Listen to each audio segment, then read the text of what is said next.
আসসালামু আলাইকুম। ভাই যুবক ভাই, জি। সালাম দিয়েছেন আপনি? হ্যাঁ ভাই। ভাই সালামটা তো শুদ্ধ হয়নি।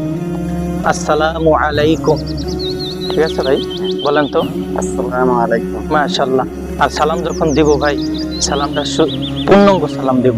আল্লাহ রাসূল সাল্লাল্লাহু আলাইহি সাল্লাম এক মজলিসে উপবিষ্ট ছিলেন। এক সাহাবী অতিক্রমকালে সালাম দিলেন, আসসালামু আলাইকুম।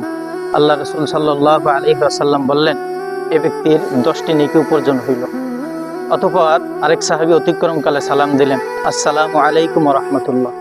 আল্লাহ রাসূল সাল্লাল্লাহু আলাইহি ওয়াসাল্লাম বললেন, এই ব্যক্তির 20টি নেকি উপার্জন হইল। অপর এক ব্যক্তি অতিক্রমকালে সালাম দিলেন, আসসালামু আলাইকুম ওয়া রাহমাতুল্লাহি ওয়া বারাকাতুহু। আল্লাহ রাসূল সাল্লাল্লাহু আলাইহি ওয়াসাল্লাম বলেন, এটা পূর্ণাঙ্গ সালাম এবং এ ব্যক্তি 30টি নেকি উপার্জন করলো। তো এই জন্য ভাই, সালাম যেহেতু আমরা দিব, শুদ্ধভাবে দিব এবং পূর্ণাঙ্গ সালাম দিব ইনশাআল্লাহ। পারা যাবে তো ইনশাআল্লাহ? ইনশাআল্লাহ। ঠিক আছে ইনশাআল্লাহ ভাই। আসসালামু আলাইকুম ওয়া রাহমাতুল্লাহি ওয়া বারাকাতুহু। ওয়ালাইকুম আসসালাম।